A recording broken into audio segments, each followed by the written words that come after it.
You know, throughout the month, we've been helping you get ready for Thanksgiving with the NWA Foodie. We've talked about how to prepare ways to spice up your side dishes, and this morning, we're giving new life to leftovers. We are back in the kitchen with Lindy Foltz, NWA Foodie, and we've had a lot of fun segments with Thanksgiving with you. And today we're talking about something that a lot of people go through, and it gets old really quick.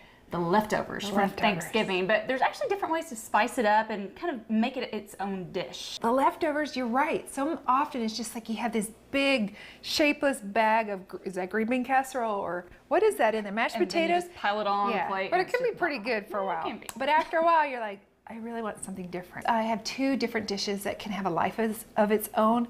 And in fact, somebody might actually like this and make this a whole Thanksgiving hors d'oeuvre. Oh, so perfect. the first one we're going to do is going to incorporate 3 different Thanksgiving leftovers. Okay. So one of the things you always have leftover is rolls. We're going to cut up our leftover bread. We're going to make these little savory appetizers. So it has your leftover rolls. We're going to use some goat cheese. Okay. Now goat cheese is really, it's got a savoriness to it where you can have, it does really good with turkey. So you've got savory, turkey that's savory. Yes. But we're going to add a layer of cranberries. That adds a little bit of sweet to it. Yes. Pick Try your it. bread. Got my bread, and we're gonna add the goat cheese. Yes, the we're going to put like a little smear of the cranberry. And when it's messy, it looks prettier, I think. Good. And then the last layer is, this is some cut up turkey breast. I'm gonna try it. Go for it. Yeah? It's like a little buffet for your mouth. Now, does that taste like leftovers? Not at all. Yeah, I don't think Not so. at all. This dish is going to have a base of just plain old yogurt. So beets is another interesting thing where it's really savory. We're going to layer some balsamic vinegar. This now adds a sweetness. This is olive oil. I'm going to have you just drizzle it. We're going to add some pepper.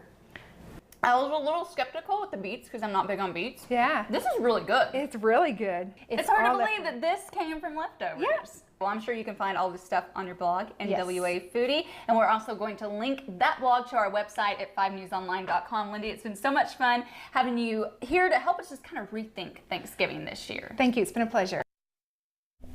Some of those creations I never would have thought to put together, and they were so good, so good. And Lindy also says to spice things up, use little Chinese boxes for your to-go boxes. That way your guests can actually take the leftovers, label them, and then just stack them in their fridge too. Everything's separated, and it just makes it a little bit easier. Another tip for the leftovers, you can just pile it all onto lettuce, make kind of a Thanksgiving salad. Yeah. Well, Lindy has a lot of ideas on her blog, and we've linked that on our website, 5newsonline.com. So we're a week away from Thanksgiving now. So we started off 3 weeks ago talking about how to organize your Thanksgiving and how to plan it out, and then we talked about spicing things up and now what to do with the leftovers. So that's all on her blog. We've linked it on our website, start to finish. So whatever you need, from the beginning of Thanksgiving to the end of it, really great ideas. And now I'm starving after saying Yeah, Right, I'm now I am hungry too. now.